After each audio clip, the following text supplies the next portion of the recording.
Faustino Catalina. Iglesia Noticia. COPE. Estar informado. Saludos amigos, muy buenos días. Son las 8:30 de la mañana de este domingo 27 de junio de 2021 y como cada 7 días es el momento de contarles lo más destacado en la actualidad religiosa de estas jornadas en Iglesia Noticia. Aquí en la cadena COPE estaremos con ustedes a 30 minutos hasta las 9 de la mañana en que llegará la transmisión de la Santa Misa. En este tiempo de información que hoy hacemos con David Torrenova en el control de sonido y Nacho de Gamón en la producción, nuestros titulares. Tras la reunión de la Comisión Permanente de la Conferencia Episcopal, su secretario Luis Argüello apela al diálogo y al respeto en Cataluña, así como el perdón y la misericordia, siempre desde el respeto a la legalidad y la justicia. Además, religiosos e instituciones sanitarias católicas han publicado un manifiesto contra la eutanasia en la que apuestan por el cuidado y alivio del sufrimiento al final de la vida. Y recordaremos los datos más destacados de las últimas memorias de Cáritas, obras misionales pontificias y ayuda a la Iglesia necesitada. Además, el Papa Francisco ha publicado un mensaje para la próxima Jornada Mundial de los Abuelos y Mayores y ha lamentado la falta de iniciativas mundiales para detener la guerra en Siria. Y una previsión: el rey Felipe VI inaugurará el próximo martes la exposición Lux de las Edades del Hombre que acogen la Catedral de Burgos y templos de Carrión de los Condes y Sahagún. Faustino Catalina. Iglesia Noticia. COPE. Estar informado. La Comisión Permanente de la Conferencia Episcopal ha celebrado el martes y miércoles su último encuentro de este curso y, entre otros asuntos, los obispos han trazado el itinerario de la Iglesia española ante el próximo Sínodo de los Obispos, con el trabajo previo en los próximos meses en las diócesis que confluirán en una asamblea sinodal que tendrá lugar el 30 de abril de 2022. Además, han conocido la versión final de las líneas de acción del plan pastoral para el actual quinquenio, también la puesta en marcha de la obligación del cumplimiento normativo y se ha convocado para septiembre una reunión de los responsables diocesanos de las oficinas de atención a víctimas de abusos. En la explicación de los temas tratados, el secretario general de la Conferencia Episcopal, Luis Argüello, anunció que los obispos españoles realizarán la visita ad limina al Papa Francisco en 4 grupos durante los meses de diciembre de 2021 y enero de 2022. En rueda de prensa y en respuesta a la situación en Cataluña, que también analizó la Comisión Permanente, Monseñor Argüello hizo un llamamiento a cultivar la verdad, la humildad y la caridad tras la reciente aprobación de los indultos en Cataluña. Ahora que ya los indultos se han producido y que las personas indultadas han salido a la calle y han hecho manifestaciones, tendríamos que subrayar este aspecto de que las actitudes inamovibles no ayudan a construir armónicamente la sociedad.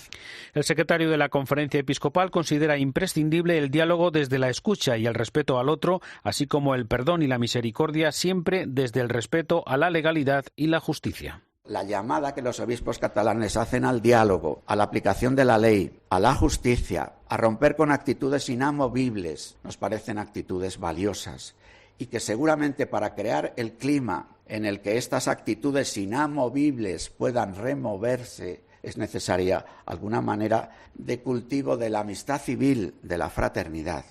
También lamentó Monseñor Argüello la entrada en vigor el viernes de la ley de eutanasia y pidió que los hospitales católicos sean zonas libres de eutanasia. Desearía que a partir de este momento creciera en España un movimiento fuerte de promoción de la vida, de defensa de la vida, de los cuidados paliativos. Deseo mucho que se respete la objeción de conciencia de los sanitarios que no quieran entrar en este proceso, pero no solo de los sanitarios, sino que deseo que se respete la decisión de entidades cuyo ideario y en cuya puerta de entrada se dice a los que entran, esta es una zona libre de eutanasia.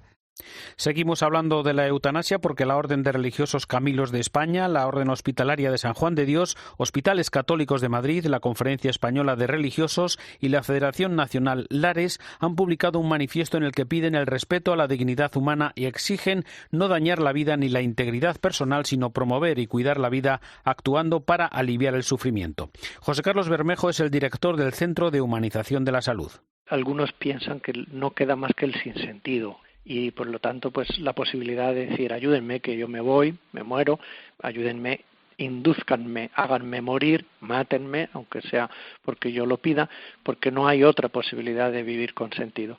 Hay que decir que nuestra experiencia, miles y miles de personas atendidas cada año, miles y miles de trabajadores cuidando, hay que decir que según nuestra experiencia el sentido no solo es algo que se encuentre, porque a veces realmente está ofuscado en medio de tanto sufrimiento y tanta dependencia, sino es algo que se atribuye, conseguimos dar un sentido a la vida también por las relaciones y los vínculos de cuidado amoroso, compasivo. Esta es para mí la genuina compasión, la que consigue hacer que emerja luz en el hecho de que a pesar de todos los males estás siendo cuidado, me tienes a mí, estamos caminando juntos.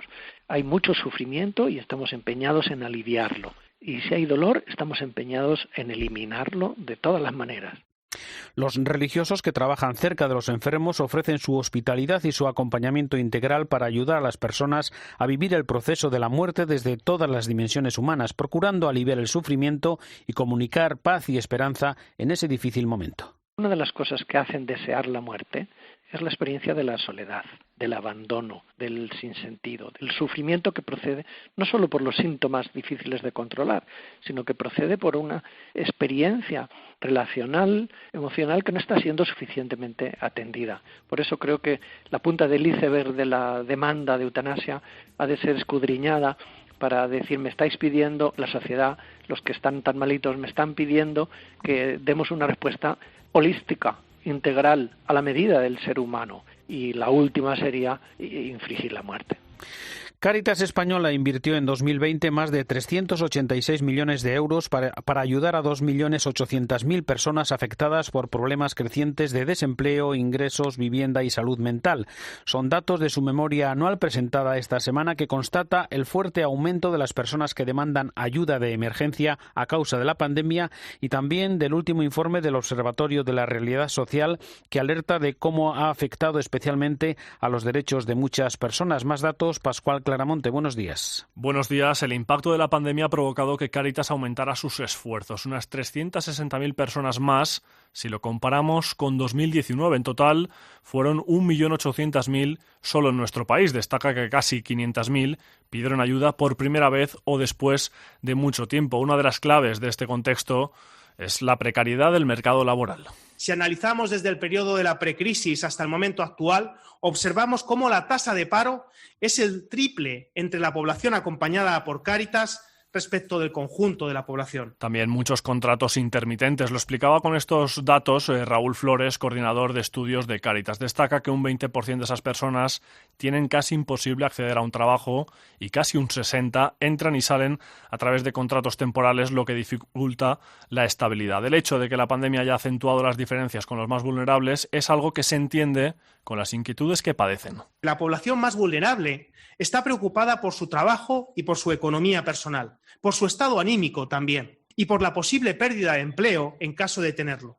Sin embargo, esto contrasta con el conjunto de la población, que está preocupada por las restricciones derivadas de la COVID, que está preocupada por estar distanciados de sus seres queridos, o que está preocupada por no poder moverse de manera libre. Dos realidades distintas. De este 2021 no hay cifras, pero la sensación es que el desafío que nos ha presentado la pandemia todavía continúa. Manuel Bretón, presidente de Cáritas. Como bien sabéis, esto no ha acabado y yo añadiría que acaba de empezar. Pues hay que seguir juntos, seguir adelante. Y, por supuesto, como sabéis, Cáritas no cierra nunca. De hecho, las Cáritas diocesanas y los más de 81.000 voluntarios que participan no han notado a día de hoy que la demanda de ayuda esté descendiendo. Y ayer sábado se celebró el 9º Congreso Europeo del Movimiento Familiar Cristiano. De su origen y actividades nos habló aquí en COPE su presidente en España, Martín Grima. El movimiento familiar cristiano comenzó en Argentina por la década de los 60 a través del padre Pedro Richards, que ahora mismo está en proceso de beatificación. En España comienza alrededor del año 68, cuando varios movimientos que existían familiaristas en aquella época, pues se unen para crear el movimiento familiar cristiano. Nuestra vocación es pues eso, dedicarnos a las familias, a los matrimonios. Y cuando hablamos de familias, pues hablamos en el más sentido o en el más amplio sentido de familia, desde pues los hijos, los matrimonios de forma especial, pero también los abuelos, las personas viudas, separadas. Nuestro funcionamiento habitualmente nos reunimos o creamos grupos de matrimonios, entre 4 y 8 matrimonios se forman cada grupo. En esos grupos vemos temas de formación pero también a su vez a raíz de esos grupos es donde nos dedicamos al servicio a la Iglesia, a las parroquias, a las diócesis o a las actividades propias del movimiento familiar cristiano. La última memoria de obras misionales pontificias refleja la generosidad de los españoles con sus aportaciones de ayuda a las misiones. Más de 14 millones de euros con los que se han financiado casi 1 millar de proyectos a pesar de las dificultades por la pandemia. Resumió las principales cifras el director nacional de Obras Misionales Pontificias, José María Calderón. 13.677.000 son lo que sí se ha puesto en disposición tal cual de la Santa Sede, de las Obras Misionales Pontificias de Roma, para la distribución en todo el mundo. La principal fuente es el Domum. Más de 7 millones, casi 8, vienen de las parroquias. Luego de herencias, que están siendo también, en algunos momentos son también cuantiosas. Los colegios y luego, pues, donativos, el Bizum. Este año ha funcionado mucho el tema del Bizum, ha funcionado mucho el tema de las transferencias y ha funcionado mucho los ingresos a través de la página web con motivo de la pandemia. José María Calderón recordó también las principales cifras de los misioneros españoles en el mundo. Actualmente podemos decir que hay 7.180 misioneros en activo, que están en territorios de misión, y otros 3.400 que están en España, pues haciendo labores de aquí, con sus congregaciones o con sus instituciones, o esperando ser destinados próximamente. Alrededor de 10.000 misioneros españoles hay, de los cuales hay que destacar que las mujeres ganan, son el 54% frente al 46% de varones, pero hay que resaltar también que la edad media es muy alta. La edad media es de 74 años. También en este fin de curso ha presentado su memoria la Fundación Pontificia Ayuda a la Iglesia Necesitada, con los datos principales que resumió así su director, Javier Menéndez Ros. Hemos aumentado en un 6% nuestros ingresos totales, desde los 12.800.000 recaudados en el año 2019 a los 13.600.000 recaudados en el año 2020. Esto supone una mejora casi del 10% en nuestros ingresos por donativos. Sin embargo, en los legados y herencias se ha disminuido casi un 15%. Pero en total estamos muy contentos, la verdad, de que en un año tan difícil para todos, donde tantísima gente ha sufrido, nuestros benefactores hayan contribuido de forma aún más generosa que en otros años. El cardenal Giuseppe Versaldi, prefecto de la Congregación para la Educación Católica, ha premiado una iniciativa de la Universidad Católica de Valencia con las personas dependientes y discapacitadas. COPE Valencia, Luis Agudo. La Fundación Gravísimos Educaciones ha otorgado su premio de este año al Campus Capacitas de la Universidad Católica de Valencia y ha venido a entregarlo precisamente el propio presidente de la Fundación, el cardenal Giuseppe Versaldi, responsable vaticano de la educación católica. Al entregar el premio en un acto en la Universidad Católica en presencia de su gran canciller, el cardenal arzobispo Antonio Cañizares, Versaldi ha destacado el motivo del reconocimiento a la católica. Justamente el campo Capacitas de la Universidad Católica de Valencia se ha convertido en una referencia académica, profesional y social para personas con discapacidad y sus familias. El campus Capacitas ha logrado impactar de modo directo y eficaz en la promoción de la igualdad de derechos y oportunidades, en la accesibilidad universal y en la plena inclusión social. Además, ha destacado la importancia de que en estos tiempos de sociedades hiperconectadas pluriculturales marcadas por la creación de sentidos fugaces haya esfuerzos tan valiosos como el del Campus Capacitas de la Universidad Católica por el cuidado de la casa común. Faustino Catalina. Iglesia Noticia. COPE. Estar informado. En Iglesia Noticia comenzamos el tiempo de la información internacional en el Vaticano, donde esta semana se ha presentado el mensaje del Papa para la primera Jornada Mundial de los Abuelos y Mayores, que se celebrará el próximo 25 de julio.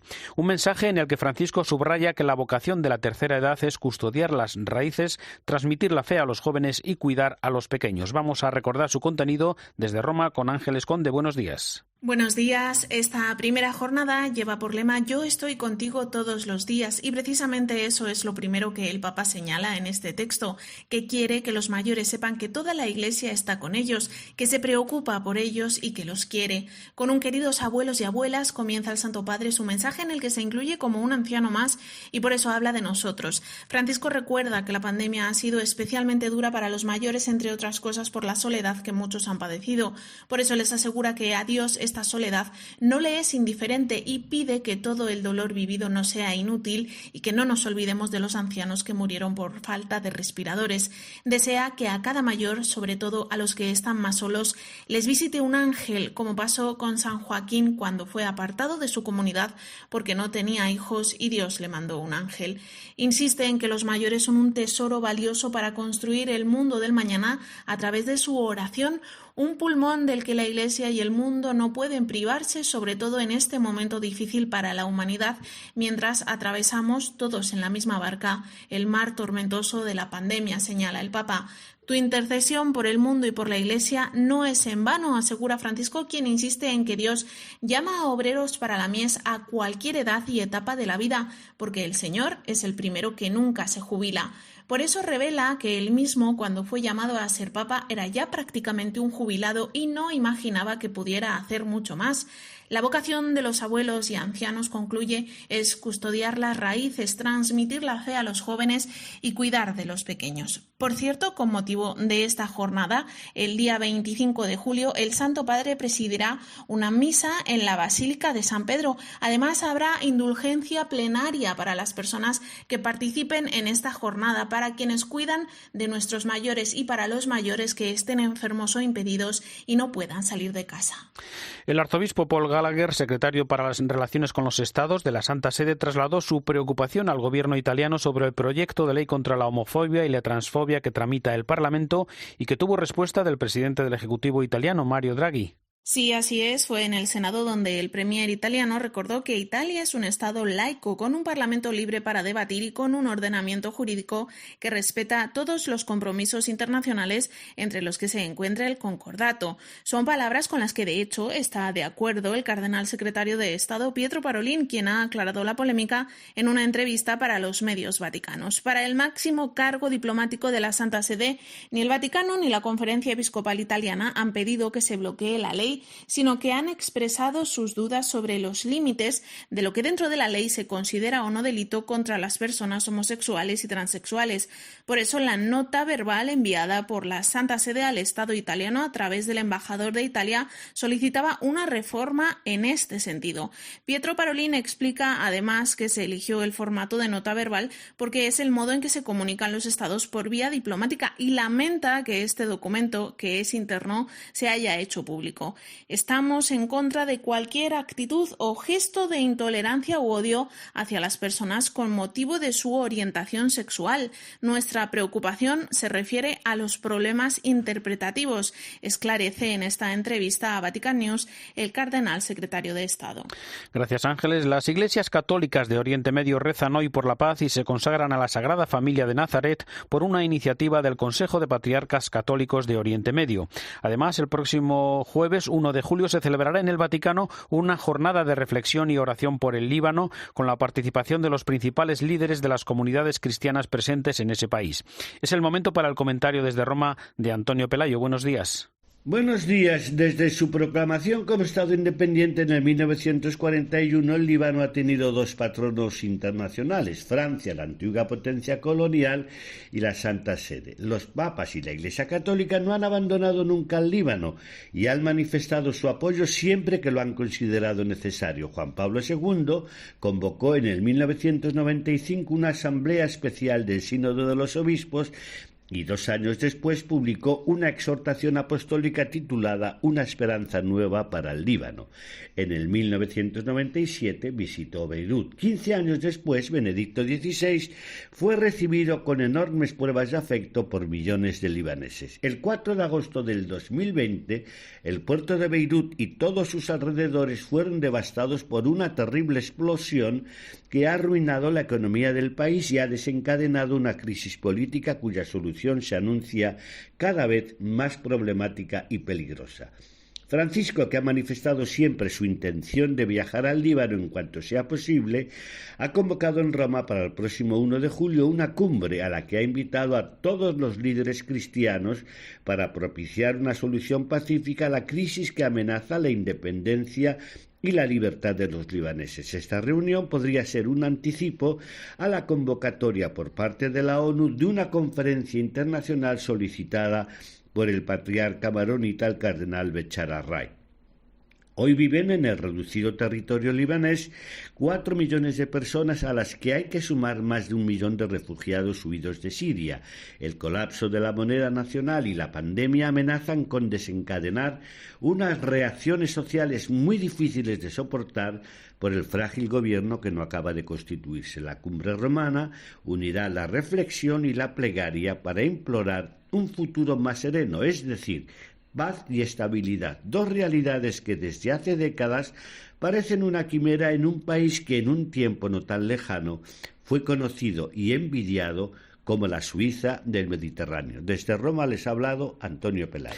Gracias, Antonio. El Parlamento Europeo ha aprobado el llamado informe MATIC para que el aborto sea declarado como un derecho humano. Bruselas, José Luis Concejero, buenos días. Buenos días. Esta semana el Parlamento Europeo ha aprobado el informe MATIC, que lleva el nombre del eurodiputado encargado de elaborarlo. En este informe sobre la situación de la salud y de los derechos sexuales en el marco de la salud de la mujer se busca convertir el aborto en un derecho humano. Además, se hace un llamamiento para descriminalizar el aborto y eliminar todos los obstáculos para llevarlo a cabo, como la objeción de conciencia de los profesionales sanitarios. En el informe se recoge que prohibir el aborto es una forma de violencia de género. El secretario general de la COMECE, Conferencias Episcopales Europeas, Manuel Barrios, asegura que este informe expresa la forma de pensar y de actuar que deberían adoptar los diferentes países en temas tan sensibles como el aborto. La Unión Europea tiene que tener cuidado de no distanciarse de la sociedad civil y de mucha de la población europea que no piensa así,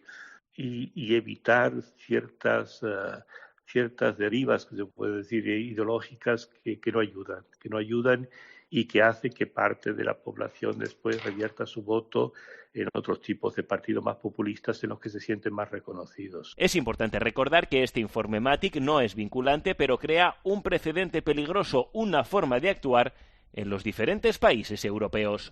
Tras conocer los resultados de las últimas elecciones, la Conferencia Episcopal de México ha publicado un mensaje en el que invita al pueblo mexicano a construir el futuro superando las divisiones y favoreciendo la paz y la reconciliación. Corresponsal en México, Carlos Carabaña. La Iglesia mexicana pide paz y concordia tras las elecciones del pasado 6 de junio en México. Con 782 agresiones registradas contra políticos, incluyendo 89 asesinatos y varios secuestros, fueron de los comicios más violentos que se recuerdan en un país muy acostumbrado a la violencia. Lo han hecho mediante un comunicado titulado La paz como anhelo de la plenitud humana.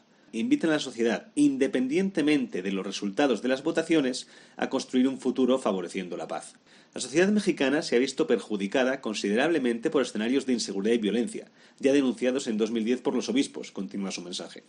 En estas elecciones en México se renovaba el Congreso, el Senado, además de 15 gobernaturas estatales, equivalentes a las comunidades autónomas españolas. Los obispos advierten que la paz no puede reducirse al simple equilibrio entre la fuerza y el miedo. México vive una crisis de derechos humanos desde que en 2006 el presidente Felipe Calderón declarara la guerra contra el narco. En total, desde ese año, los asesinados superan los 250.000. Dirigimos nuestro pensamiento a las familias, niños y adolescentes que viven en zonas de inseguridad o que han sido dañados por la violencia, rezan los eclesiásticos, que acaban con un exhorto a la mexicana Virgen de Guadalupe. En Iglesia Noticia, más asuntos de la actualidad en España. Córdoba y Montilla acogerán desde el martes 29 y hasta el 2 de julio el tercer Congreso Internacional Avilista, cuando se cumplen los 75 años de la proclamación de San Juan de Ávila como patrono del clero español. El obispo de Córdoba es Demetrio Fernández. Es muy amplio su campo, pero no tan conocido como el influjo que ha tenido. Lo tuvo, gracias a Dios, muy fuerte en todo el siglo XVII y XVIII. Actualmente tiene mucho conocimiento entre el clero, entre los sacerdotes diocesanos en España, pero al incluirle en el calendario universal de la Iglesia, pues hay que difundirlo universalmente, porque en España no, pero fuera le confunden con San Juan de la Cruz. Siempre que tenemos una oportunidad, y esta es una, los 75 años de declararle patrón europeo secular español, pues aprovechamos para hacer esta difusión, para darlo a conocer, para invitar a que lo lean, para participar presencial o online en el Congreso, etcétera. En Burgos se han publicado las conclusiones del primer Foro de la Concordia organizado en el 8º centenario de su catedral, un templo donde el próximo martes el rey Felipe VI inaugurará Lux, la nueva exposición de las edades del hombre. COPE Burgos, Raúl González, buenos días. Han sido 8 las conclusiones del primer Foro de la Concordia desarrollado durante 3 días en la Catedral de Burgos. Entre las bases sentadas están la promoción del diálogo como camino a la fraternidad, la desactivación de los dinamismos que provoquen enfrentamientos entre las religiones o la apuesta por la formación. Fernando García Cadiñanos es el vicario general de la Archidiócesis de Burgos. En una sociedad demasiado enfrentada, donde la paz, la concordia y la convivencia pacífica se ve amenazada, lo que hemos realizado aquí ha sido pedagógicamente una muestra de la importancia de convivir, de conversar, de escuchar desde la propia identidad de cada uno. Un interesante debate entre ciencia, filosofía y teología fue la culminación de este primer Foro de la Concordia. Juan Luis Arzuaga, codirector de los yacimientos de Atapuerca, y María Martínón Torres, directora del Centro Nacional de Investigación sobre la Evolución Humana, se encargaron de defender la postura científica. Miguel García Baró, catedrático de Filosofía en la Universidad Pontificia de Comillas, sentó sus bases fundamentales, y Javier Prades, rector de la Universidad Eclesiástica San Damaso, expuso su posición teológica. El decano de la Facultad de Teología del Norte de España con sede en Burgos, José Luis Cabrea, se encargó de moderar el debate y su conclusión fue que todos los saberes comparten aspectos comunes. La concordia entre los saberes, filosóficos, teológicos, técnicos, científicos, históricos, es posible. Lo que une a todos es la pretensión de acceso al conocimiento de la realidad. Los 3 encuentros se pueden volver a ver en la web cope.es/Burgos. Por cierto, en la propia Catedral de Burgos inaugurará el rey Felipe VI este martes 29 de junio, día de San Pedro y San Pablo, fiesta grande en la ciudad, la exposición Lux de las edades del hombre que comparte Burgos con Carrión de los Condes en Palencia y Sagún en León. La Delegación de Juventud de la Archidiócesis de Madrid ha comenzado una serie de actos conmemorativos del 10º aniversario de la Jornada Mundial de la Juventud celebrada en la capital de España en 2011. Nos lo cuenta Javier González. El acto ha llevado por lema «Seguimos firmes en la fe» y ha sido presentado por nuestros compañeros Irene Pozo y Álvaro de Juana. Ha tratado la historia y el significado de las Jornadas Mundiales de la Juventud, se ha recordado la JMJ de Madrid del año 2011 y hemos presenciado un envío hacia la JMJ Lisboa 2023.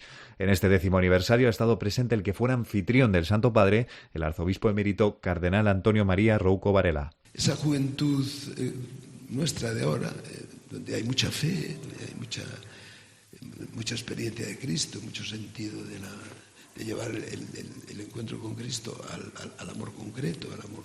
Había que como removerla también, o decirle no, el compromiso con Él tiene que ser a fondo, tiene que ser firme. El acto además ha sido presidido por el arzobispo de Madrid, el cardenal Carlos Osoro, que además de añorar, ha querido mirar hacia adelante. Pero también de esa riqueza que tiene Madrid, fruto de este encuentro, de estos 10 años, de hace 10 años, del encuentro que tuvimos aquí. No partimos de cero, pero seguimos adelante, abriéndonos a las situaciones reales que vive hoy la gente. No podemos vivir añorando. Hay que salir y ver la situación real y las necesidades y las preguntas. Al acto han acudido el nuncio de su santidad en España, Monseñor Bernardito Auza, y los miembros del comité organizador de aquella Jornada Mundial de la Juventud de Madrid del 2011. Y terminamos recordando que la Conferencia Episcopal Española, Obras Misionales Pontificias y la Facultad de Teología de Burgos van a organizar la 73 Semana Española de Misionología. Se celebrará los días 6 y 7 de julio, tanto en formato online como presencial. Tendrá el título Laicidad, Diálogo Interreligioso y Misión, en una habitual cita que se retoma tras la interrupción por la pandemia.